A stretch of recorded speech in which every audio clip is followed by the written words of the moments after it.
Hi, everybody. Welcome to Statistics Solutions webinar on Chapter 1.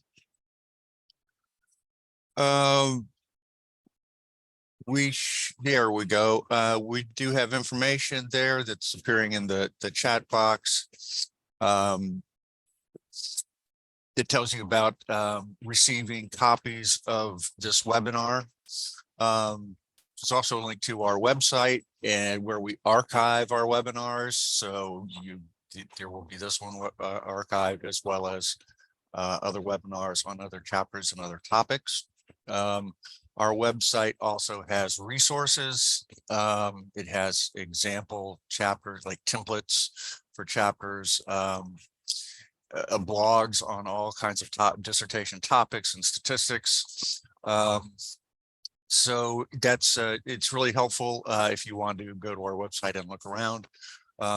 Also, there you can, if you, after this webinar, you want to find out more about what we offer, you can sign up for a consultation. It's a free consultation. It's just with somebody, and they just kind of walk you through what we offer and see if what we offer is right for you. That's a free consultation. And we'll talk about that a little more at the end.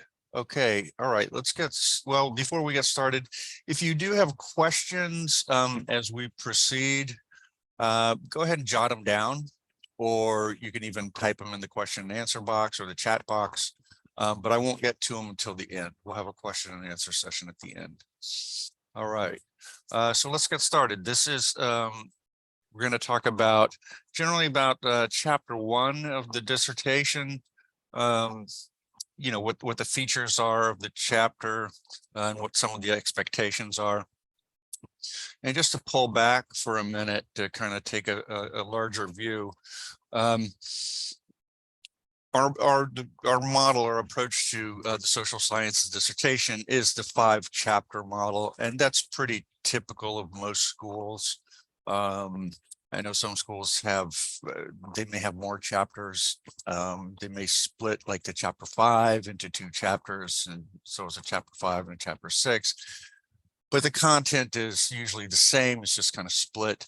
But usually the 5-chapter model is pretty standard. And that wherein the chapter 1 is the introduction to the dissertation. Chapter 2 is the literature review. Chapter 3 is where you kind of detail your methodology. And the first 3 chapters constitute the proposal. In other words, this is what you're going to propose that you're going to study. Then you go through the institutional review board process, and there's some mechanisms, some things you have to go through for that before you can start collecting data. And then once you do that, you present your results in chapter 4, and you discuss your results in chapter 5. And so the chapter 1, as the introduction, it's like, if you think of the chapter 1, it's like the blueprint to your study, right? It's kind of, it's going to tell the reader what you're going to do and why. Now, it's not going to work out, everything about the methodology. That'll come in chapter 3, but it's going to answer 3 basic questions, the what, the why, and the how. So the what, it's going to talk about your topic, what you're going to be studying. It's going to talk about the why you're studying what you're studying. And that's usually associated with a research problem. The need for the knowledge that drives the need for your study. And the how. Again, the how is going to be fleshed out a lot more later in chapter 3, but you are going to have to talk a little bit about the how in chapter 1. The how is your methods, right? How are you going to conduct a study? How are you going to get the data that you're looking for? So the what, why, and the how, these questions are answered to some degree in the chapter 1. Again, think of it as a blueprint. And then again, chapter 2 is your lit review, and chapter 3 is an in-depth focus on your methodology. All right, so these are the typical features or typical sections of the chapter 1, and these are the things we're going to be talking about today. Okay, so let's get started. First, the introduction. This is the introduction to chapter 1, which is the introduction to the dissertation.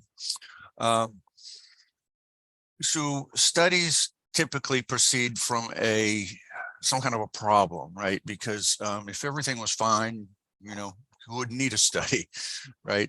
If we didn't have challenges in organizations and problems, social problems, organizational problems, things like, college students dropping out of college, or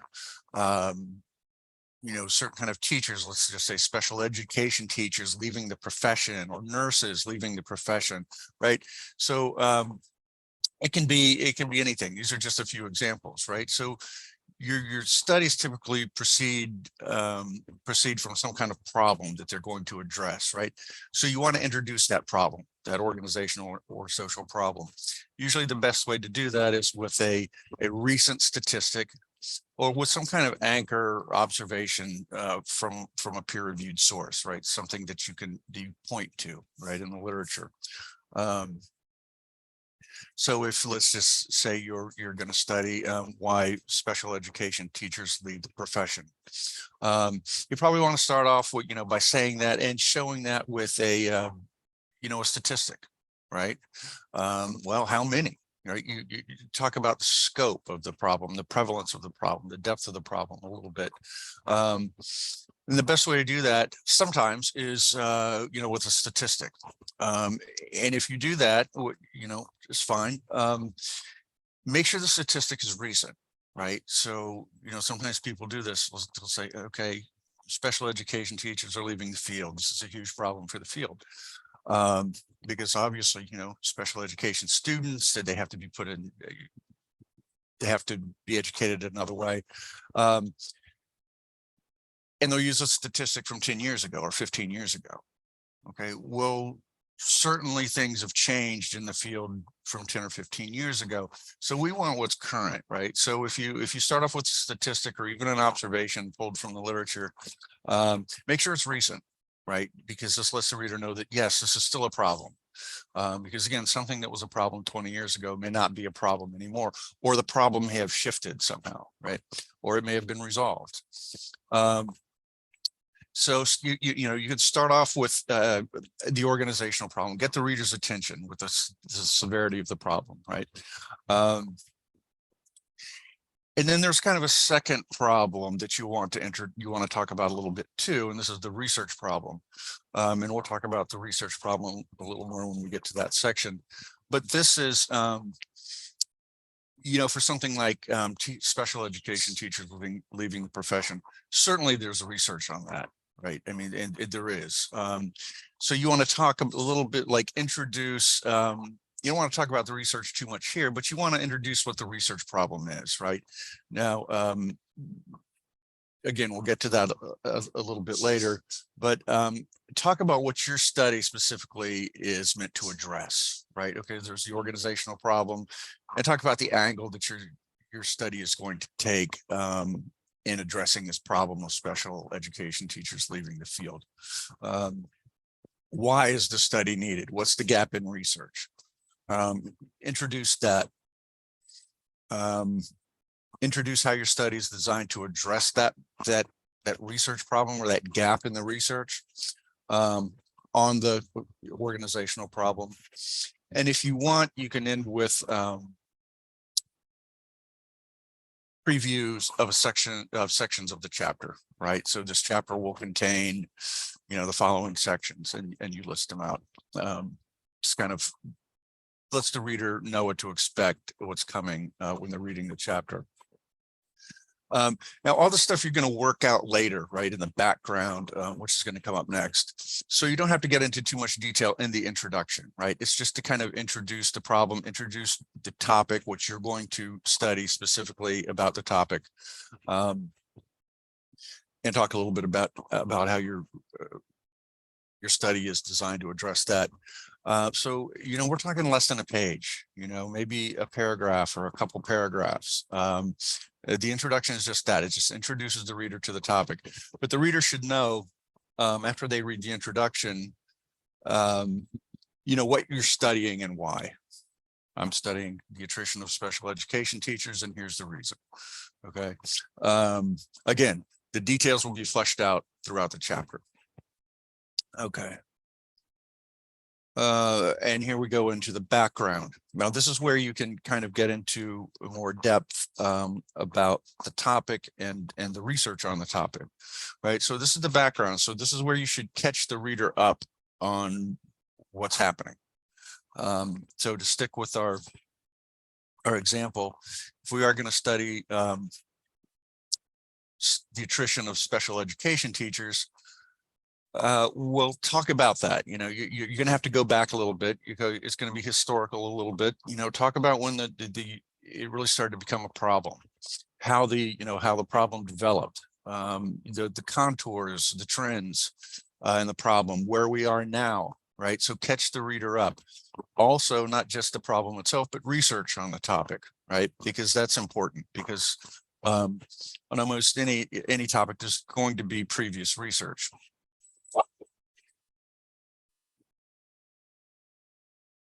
So catch the reader up on,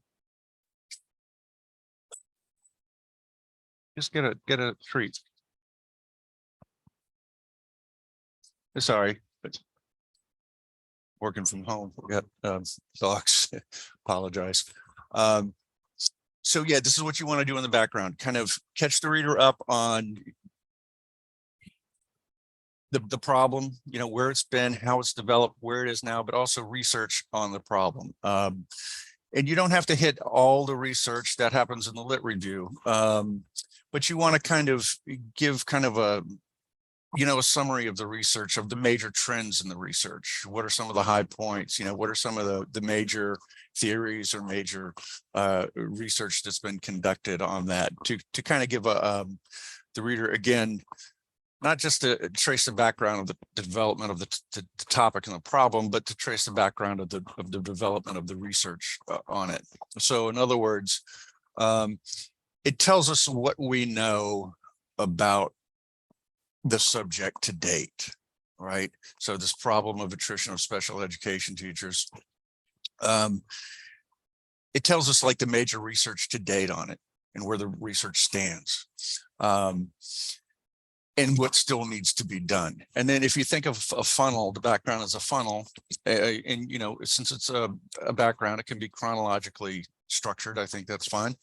And think of it as kind of a funnel, starting generally and kind of moving down to what you're going to do. So when you get to the end, the reader should have a pretty good sense of where the topic stands, where the research on the topic stands, and kind of what still needs to be done, right? Because by highlighting what's in the research and what the research is focused on, your ultimate goal is to kind of to then highlight what hasn't been done and why your study is needed.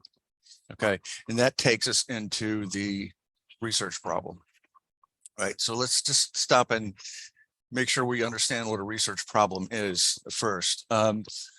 It's just like it sounds. It's a problem in the research, or an issue in the research, or something that is unresolved or inconclusive in the research, right? So, so again, sticking with our example of attrition of special education teachers, there's going to be research on the topic, right? Now, a research problem might be that, you know, we have all kinds of statistics. We have all kinds of statistics of the numbers of people leaving the field. And we have a lot of quantitative research on the topic. But maybe there's not much qualitative research. Maybe, you know, people haven't dug in and talked to the teachers about, you know, why they leave. You know, what is it that's driving them away? So, you know, a research problem might be that, you know, we have very little qualitative research on this topic. That would be a type of research problem. Or it could be the reverse. We have a lot of qualitative research. Now we need to start kind of looking at constructs and factors and how these things are related quantitatively. Or it could be that we focused on a certain type of special education teacher, but we really haven't, nobody's really focused too much on this, especially the subtype of special education teacher or whatever it is. But you get the idea that there's something in the research that's missing. It can be a gap, although it's not always a gap, right? It can be that something's contested, right? That or maybe a typical theory has always been used to address a topic or to understand a topic, and other theories are needed. So your study is going to use another theory, somehow, but your study needs to be unique, right? Because if we already have the information on something, there's no reason to kind of get it again. So that's what the research problem is. It's some kind of unique issue, or like I said, like something that's unresolved, or again, it could be an information gap, right? That we need to address this problem that you've introduced in the introduction and talked about in the background. Okay, so that's what the research problem is. It transitions from the background. Remember the background, you lay out some of the major research on the topic to then, funnel toward where we are now and what's missing. And that should, leads into the research problem, which is a more targeted overview of the recent research on your topic to highlight the research problem. So it's a little different in the background. It's not as long. It's not as sweeping. You don't need to, to go back. So it's a more focused. Here's some of the things that here's some of the things that researchers, some of the major researchers said in the area about this topic. However, so-and-so is focused on this, A, so-and-so is focused on B, this other researcher is focused on C. However, we still don't know D or whatever happens to be. So you get the idea. So it helps frame the research that's out there, and by doing that, it helps frame what's missing and highlights the need for your study. So it also specifically states the research problem, and it states that your study is designed to address that specific research problem. In a specific kind of research problem is a gap. You may hear this, what's the gap? What's the research gap? That's a kind of research problem. There are other ones, but it's a kind. It means we're kind of missing information on something. There's a gap in the information on something. And if you think about it, how do you describe a gap?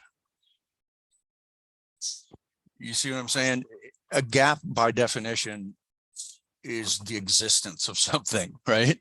It's like a hole, right? It's like there's nothing there. So how do you describe a gap? And somebody gave me this analogy one time, and I think it's helpful. Then if you think of a donut, the donut has a hole, has a gap in the middle. You can't really describe that, right? So what do? You describe the donut, and in describing the donut, you frame the gap. So the analogy transfers here to the research problem. If your research problem is gap, you can't just say, hey, there's a gap in this topic, or there's a gap in this area on this. And your professor will go, okay, great, now show me, right? And you do that by showing, if you think of the donut, you talk about the research around what you're doing, right? You talk about the research around that gap. Like I said, researcher A has done this, researcher B has done this, researcher C has done this, but nobody's done what I'm doing. So to use that donut analogy, talk about the research that frames the gap. And that will show your professor that when you say there is a gap, that will show them that there is.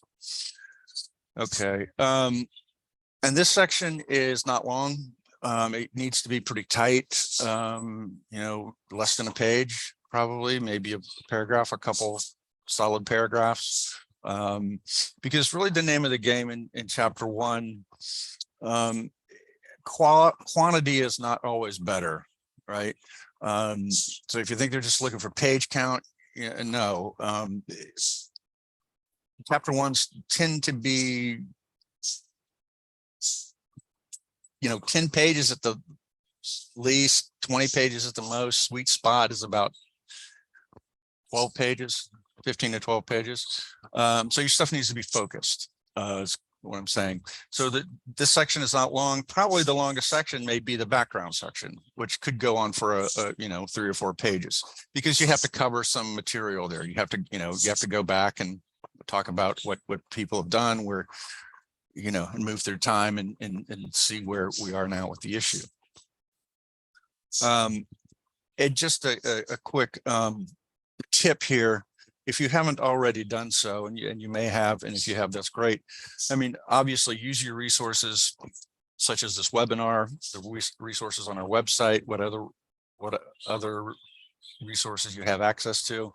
But sometimes there's just no better help when you sit down to write than an example, right? So if you can get hold of an approved dissertation from your school, close to what you're doing as an example, that's very helpful, because you can see how people have handled these sections, kind of how long they are, what needs to go in them, especially when you sit down to write. Okay. The purpose, there's 2 things we need to talk about here: the purpose statement and the purpose section, the section that contains the purpose statement and other material. But the purpose section usually starts with the purpose statement, and there's a specific construction for the purpose statement, and I have examples here. Generally, the purpose statement includes the purpose of this approach, design, study is to examine, explore. The verbs aren't so important, but we'll get there in a minute. The variables or concept in sample setting. That's the kind of formula, right? So if we plug in details here, let's just have a quantitative example, the first one. The purpose of this quantitative correlational study, so that's quantitative is the approach, correlational is your design, study is to examine. Again, the verbs aren't that important here, but usually for quantitative, stick with something like examine, investigate. For qualitative, usually qualitative studies are more exploratory. So I like, for qualitative, I like to use the verb explore. The purpose of this quantitative correlational study is to examine the relationship between transformational leadership and emotional intelligence. Those will be your variables, right? And just whatever sample or setting that you're going to be, your study is going to be conducted in. So it will be in, middle managers in businesses in the Northeast United States or something, right? The specifics of the sample and the specifics of the setting. And that's your purpose statement. And really, it's kind of, it nutshells your study. I mean, obviously there's a lot of other material, but if you want to talk about the purpose of your statement or kind of nutshell it, that the purpose statement is it. And once you get your purpose statement down, like once it's approved, it's like, your chair's good with it, this is the way we're going. Your purpose statement, like your research questions, typically don't change, right? So when you mention your purpose statement, you might mention it somewhere else in the document. The purpose of the study is you want to rephrase it verbatim, okay? Because it's very particular, it's one of these things where it says what you're doing. So you don't want to kind of change it to make it sound different because you think it's repetitive. No, it's what you're doing, so it stays. It's like your research questions. Once they're set, you don't mess with the language. You leave it, right? Same with the purpose statement. Now, having said that, you don't get a pass on any other part of the dissertation. Like if you wanted to take material from one section and copy and paste it and put it in another section, professors do not like that. They frown on that. But again, the purpose statement and the research questions, you're expected to copy those verbatim. Okay. Now the rest of the purpose section, and I meant to say this too, of course, follow your template. For all these things, I mean, we have a good general template, but usually your school will have specific templates that they want you to follow. And of course, follow those. They'll usually let you know what the sections are, what's required in the sections. So obviously follow any particulars that your school wants you to follow for the purpose section, but usually after the purpose statement, there may be some specific information about your variables, like a quick definition of your variables. I'll be studying transformational leadership, which refers to, have a quick definition, and emotional intelligence, will be my independent variable. Identify your independent, your dependent variables. If it's qualitative, identify your major concepts. And probably if it's quantitative, to identify the instruments that you're going to use. If you know them at this point, you might not know them. That's fine. So the purpose statement the purpose section is usually pretty brief, maybe like a solid paragraph. Okay. Research questions usually come next. We're not going to go, this isn't a method seminar, so we're not going to go into how to develop research questions, but this is where you place them. And, your research questions really they're the questions that get at what you want to find out, right? They get at the information that you want to obtain for your study. That's what they're really designed to ask.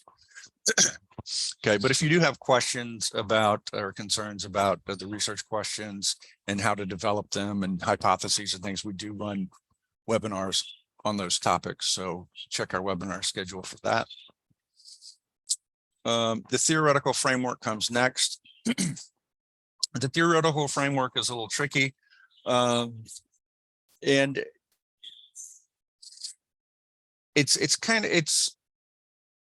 not difficult. It's just, not having done a dissertation before, you might be scratching, what's a theoretical framework? And then, your professor tells you, you read about it and you go, and it kind of makes sense at the time. And then you come back to it and it's like, I still don't know what it means. You're not alone. The theoretical framework, let's make a distinction here, because sometimes you'll see theoretical framework, sometimes you will see conceptual framework. What's the difference? We do have blogs. I don't have the link to put in the chat box right now. Maybe I can throw that in when we're talking about when we're having question and answers.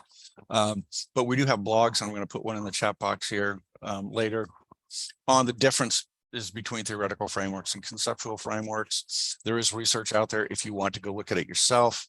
But I take a real practical approach to this section as far as theoretical versus conceptual. Typically, theoretical frameworks are associated with quantitative studies, and conceptual frameworks are associated with qualitative studies. Okay, and we'll get to that in a minute. But what the theoretical framework is, or conceptual framework, it's either a theory or a couple of theories, or a set of concepts if it's conceptual, that you're using to kind of guide your study, right? To kind of theoretically guide it. And it also helps you to explain your results at the end in chapter 5. And that's what theories do, right? They explain things. They help researchers explain phenomena, explain things. So to handle this section, the theoretical framework section, what you want to do is define the theory that you're using, right? So if it's transformational leadership and emotional intelligence, let's just take an example. Like let's from that purpose statement. Transformational leadership, emotional intelligence, you're going to study the relationship between those two constructs, right? This is where kind of people get thrown. They go, oh my God, what am I going to use? Well, they go look for theories and they're looking and they're racking their brains, and it's like the answer is right in front of you. Okay, theory of transformational leadership and a theory of emotional intelligence. That's what you're going to use for your theoretical framework. Those are your constructs, right? Those are the things you're going to be measuring And so the instruments that you're using to measure those, once you find out, there's several instruments for transformational leadership. There's several instruments for emotional intelligence, for example. Once you find out, let's just take one, emotional intelligence, what instrument you're going to be using for emotional intelligence, because it best suits your purposes to get it, what you want to find out per your research question. You want your theory of, well, let me go back a minute. So you've chosen an instrument for emotional intelligence. Let's say it's Goleman's theory. Goleman is a theorist who's a major proponent in popularizing emotional intelligence. You're going to use Goleman's instrument, right? Okay, great. Now, there's going to be different, people are going to have different theories. I mean, it's still going to be a theory of emotional intelligence, but their theories are going to have differences. So if you use Goleman's instrument, right, it may have 4 components it measures, right? You're going to want to use Goleman's theory in your theoretical framework to talk about, okay? So in other words, you don't want to use Goleman's instrument and use Smith's theory, because Smith's theory, although it's a theory of emotional intelligence, he may have some differences. You see what I mean? So these instruments have theoretical foundations. I mean, they don't come from nowhere, they come from theories. So, Goleman's instrument has 4 things it measures. Well, if you go to Goleman's theory, it's going to have 4 components. It's going to match the instrument. Okay. So if you're doing a quantitative study, make sure that your instruments match with the theorists and the theoretical foundations of the theory that you're going to use of emotional intelligence. The same with transformational leadership, right? If you're using somebody's instrument, you want the theory of transformational leadership that you're using for the theoretical framework to match that instrument. All right. So something to keep in mind.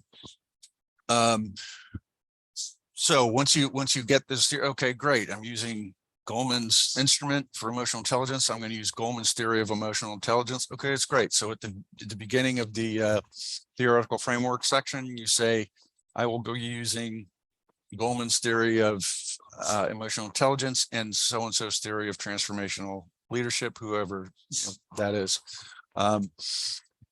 Then you're going to talk about each one. Both of those theories will comprise your framework. You'll talk about, each one separately, right? You'll introduce them both, and then you'll talk about your theory of emotional intelligence, and you'll talk about your theory of transformational leadership. What you want to do is define the theory, right? Define it along with any components. That's important because the components are usually sometimes the things that are measured on the instrument. Talk about who developed it. Talk about why they developed it. Remember, theories are developed to explain things. So why did this person develop? What did they explain it to? What did they develop it to explain? Sorry. Talk a little bit about what other researchers have used it for. And then the important thing is connect it to your study. How does it connect to your study? How does it inform what you're doing? How's it going to help you explain or guide what you're doing? And that's kind of the theoretical framework in a nutshell. Then, of course, if you're also using, have transformational leadership in there, you're going to want to talk about that theory too. And together, those things are your theoretical framework. When it comes to the theoretical framework section, I say the more streamlined you can be, the better, right? So if you're doing a study on transformational leadership and emotional intelligence, that's all you need. You don't need any more theories, right? I see some people stack theories up, 3, 4, here's a 5th theory, and it's like, no, stop. Because number one, you're going to have to discuss all those theories. You're going to have to discuss how they connect to your study. You're going to have to talk about them in chapter 5 later, and they may not be necessary. So the more streamlined, one well-suited theory, if you can get away with it, it's the best. If it takes 2, like if you have 2 constructs, you would need, like we just talked about, you need 2 theories. But just what you need. You don't need to pile them on. You don't think you need like, I need 5 or 6 theories. No, you just need what you need. Conceptual framework is very much the same, except you're going to be using concepts usually rather than full-blown theories. And the reason for that is quantitative. I got to make sure I get this right. I mix it up sometimes. Quantitative studies proceed deductively, right? Qualitative studies proceed inductively. So quantitative studies, you're going to take a theoretical premise, right? And then you're going to test it when you conduct your study, and you're going to test it with a specific sample, right? You're going to see if what that theory says and the tenets of that theory, if they hold true in whatever specific sample that you're studying. So you need a theory at the beginning, to kind of frame things and to test and to see if, again, if this quantitative data that you're going to get kind of aligns with this theory, or this theory can explain it.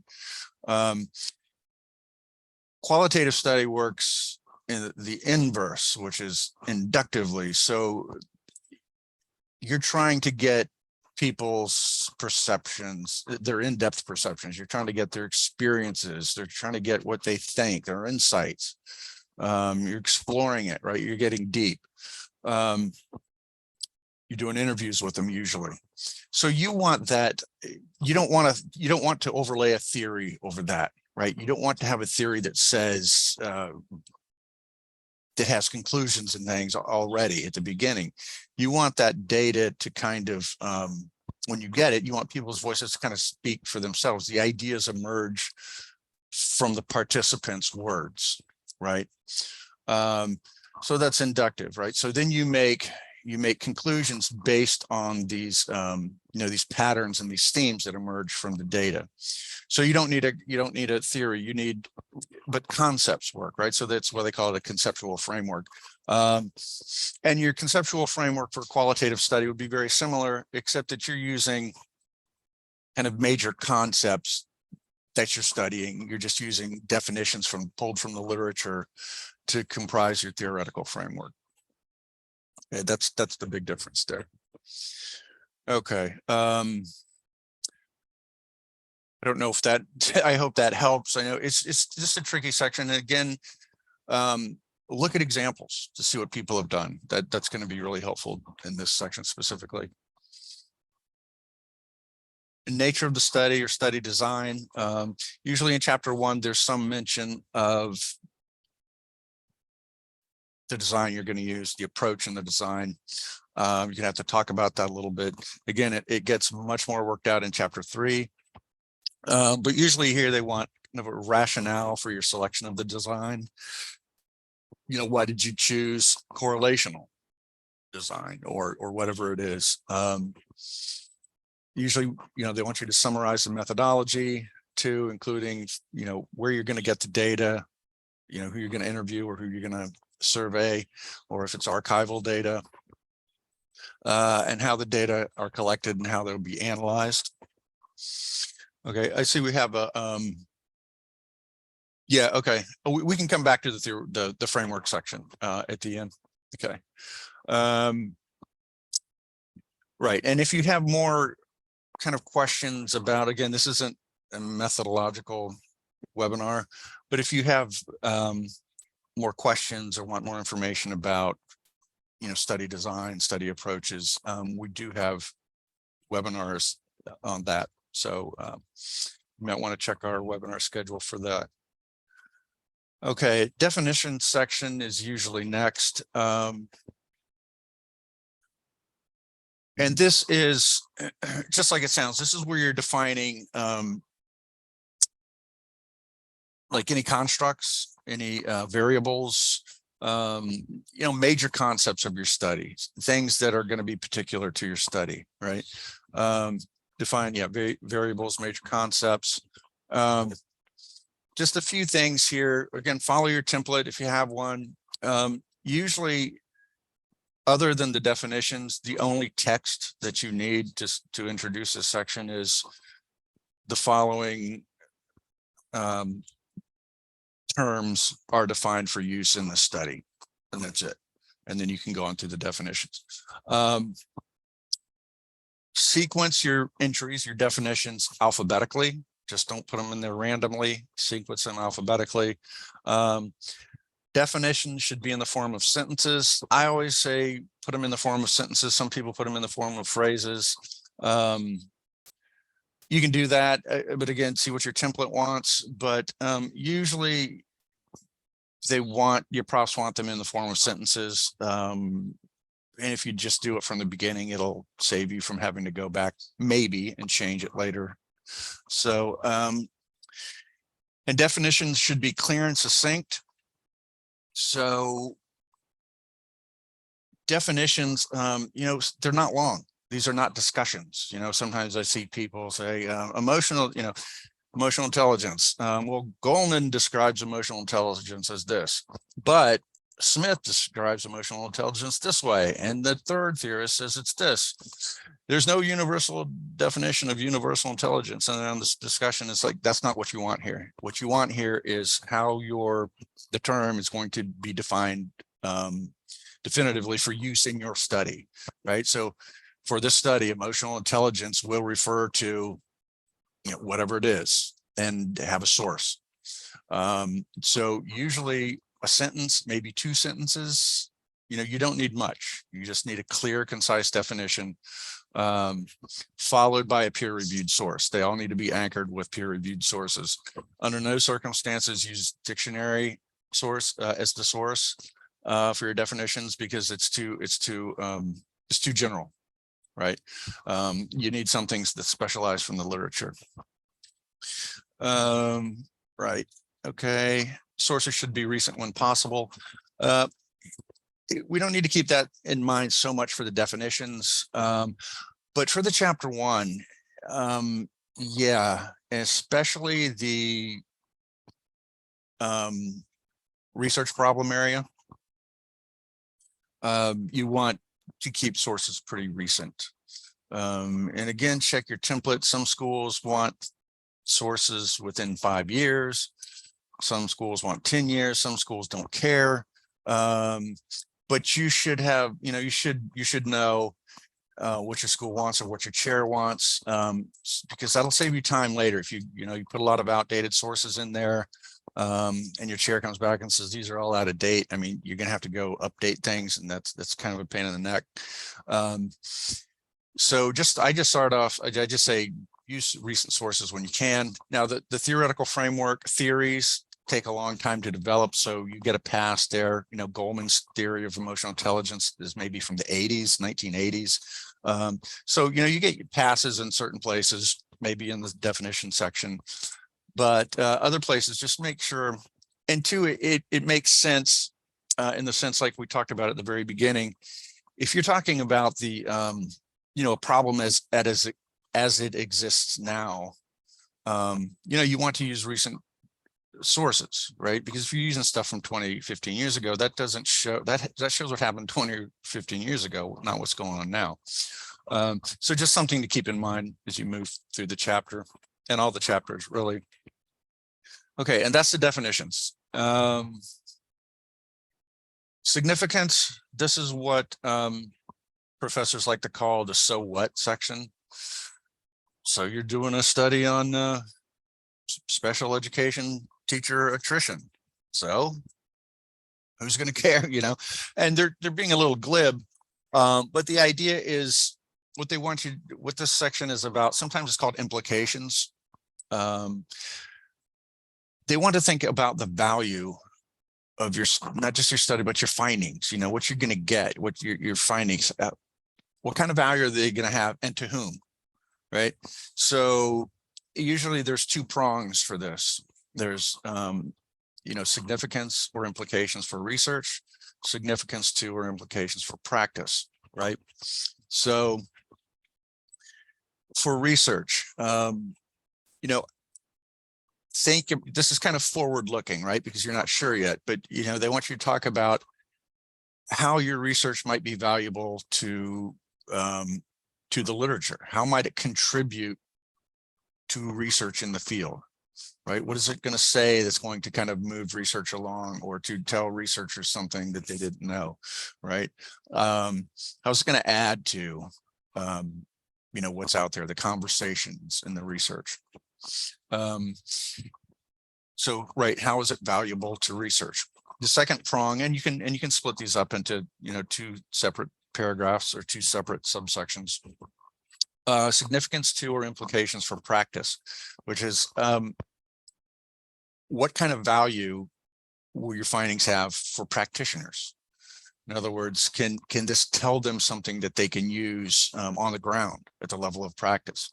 So if we go back to our first example of, special education teachers leaving the field, so you conducted a qualitative study on that, and you asked them why they leave the field. Well, who would you think would benefit from that information? Who would find that information valuable? Well, special education teachers, yeah, but administrators, right? Administrators would find that very valuable. Oh, they leave the field because they're not getting paid enough. Okay. Or they leave the field because they need more support, or they need more training. All those things are helpful to, administrators, principals, superintendents. So, this is a place where you want to kind of sell the potential value of your findings for research and for practice. Okay, next, other sections. I kind of lump these together because some schools have them, some schools don't. Some schools have some of them, but it's some place you're probably going to need to talk about limitations. And you're not sure yet. I mean, these are limitations. Again, this is forward-looking, that things that might get in the way, things that might be weaknesses or shortcomings that may affect your results, right? And a big one for quantitative research, a big limitation is sample size, right? If there's, if it's the population's kind of hard to get to or risky or something, there may be kind of the potential that you don't get enough people, that your sample size is low. That affects your statistical certainty, that affects your results. So that would be a potential limitation for quantitative. Sometimes for qualitative studies, researcher bias can be a potential weakness or limitation. Maybe you're too close to the study, you're too close to the topic. And if you think that's a potential weakness or a limitation, you can say that, but you should also include ways that you plan to mitigate or prevent that bias. Okay, so this is where you talk about limitations, and this is another good. These sections are another good area to look at if you have samples, all right? If you have examples that you're looking at, because these sections, they're not long, but they're a little tricky. You're like, okay, what do I put here? Assumptions. These are things that you have to assume, you have to take for granted because you have no control over them. So, and a big one is you have to assume that people, after you explain to them that their answers will be confidential and anonymous, you have to assume that they're going to answer honestly. To respond to you, whether it's interviews or whether they're answering, survey questionnaires, you have to assume that they're going to respond honestly and to the best of their ability, right? You have no control over them, so you just have to assume that. Scope, sometimes this is called delimitations. And these are, it's kind of confusing, limitations and delimitations. Delimitations has the word limitations in it. But if you think of delimitations more of scope, it's helpful. These are the boundaries that you put on your study, right? So it's going to sound a lot like your purpose without the purpose statement. It's going to talk a little bit about, your setting, your sample, what your study includes. If you think of a scope or like a binoculars, right? And you look through binoculars and you have the round sections that you can see, and then there's the black section that's around it that you can't see. That's kind of what it's like. It's everything that's within the scope of that vision. the boundaries of your study, which is sometimes helpful if you're doing, let's say, an education study, and you're going to study parents' responses to something, right? And sometimes it's important to say that in the limitations, that you're not going to study students or teachers or administrators, but parents, right? It's kind of, again, the boundaries are the limits of your study. Okay, and then we're at the summary. And like any summary, right, it recaps, right? It recaps the most important points of the chapter. It's also a good place to remind the reader of your research problem and why your study is needed, right? Kind of going back to the beginning there to the research problem. And follow your template, but sometimes, you can end by transitioning to the next chapter if you want, saying the next chapter is chapter 2, the literature review, which will, review research on the topic. So that's it. Real quick, before we get to questions, this is who we are. This is some of our contact information.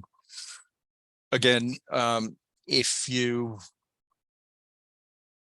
think you want to find out more about what we do, if it's right for you, pricing, you can schedule a 30-minute consultation. It's free. So just keep that in mind. And okay, whoops. All right. Yeah, we do have a question on the table already. And this person says, I am a bit confused. Can we use conceptual frameworks for quantitative studies? I suppose you could, but I just don't know why you wouldn't use a theoretical framework, especially for a quantitative study. If you're probably going to be using theories instead of concepts. So I would just call it a theoretical framework. That would be my take on it.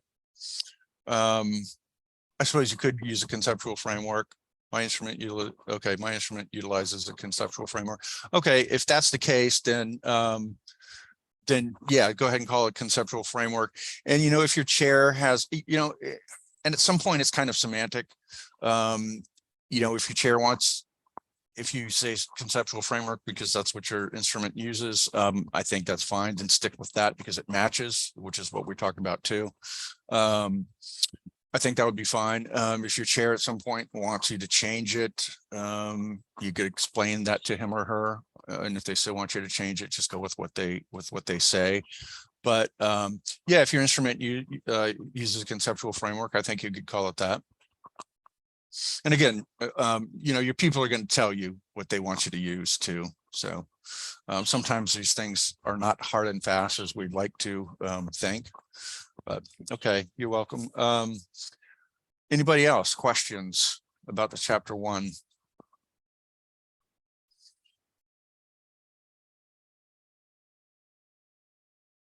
No questions? Everybody's good on the chapter 1?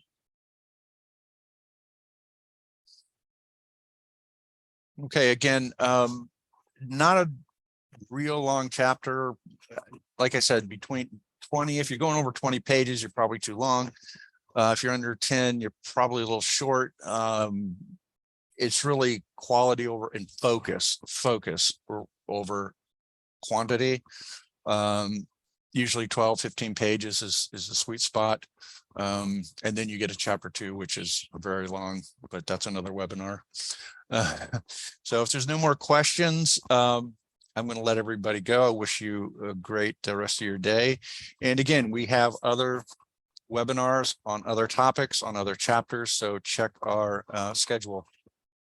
All right, everybody. Thank you very much for attending and have a great day.